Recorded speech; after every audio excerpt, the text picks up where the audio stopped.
క్రిములు మొదలైన రజోగుణ తమోగుణ ప్రభావం విశేషంగా ఉన్నవి రాత్రుళ్ళు ఎక్కువసేపు తిరుగుతాయి. అందుకే రాత్రి ఎక్కువసేపు తెలివిగా ఉండే అలవాటు ఉన్నది అంటే వాడి యందు ఏదో దోషం ఉన్నది అని గుర్తు. రాత్రి వాడు తొందరగా నిద్రపోయి తెల్లవారుజామున తొందరగా లేస్తాడు అంటే వాడి యందు సత్వగుణం ఉన్నది అని గుర్తు. ఏంటి కొంతమంది 9ంటికి పడుకుంటాడని వెటకారం ఆడుతుంటారు. అలా వెటకారం ఆడకూడదు, చాలా మంచి అలవాటుని గుర్తిట్టుకోవాలి.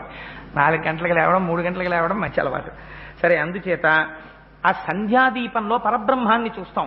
ఆ సంధ్యాకాలమనందు ఇంట్లో వెలిగిన దీపం ఉందే, పోనీ కరెంట్ లైటే అవనివ్వండి, కరెంట్ లైట్ వేసానంటే వేయకూడదు, ఓ శ్లోకం చెప్పాలి, వేసి వెంటనే నమస్కారం చేసి, ఇది సంధ్యాకాలమనందు నా ఇంటి యందు ప్రవేశించిన పరమాత్మ, దీని రక్షణ చేత, దీని వెలుతురంతటా కొడుతోంది, దీని రక్షణ చేత నా ఇంటిలోకి ఏవీ ప్రవేశించవు, ఇది రక్షిస్తోందని చెప్పాలి.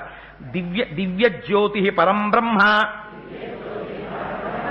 దీప సర్వతమోపహ దీపే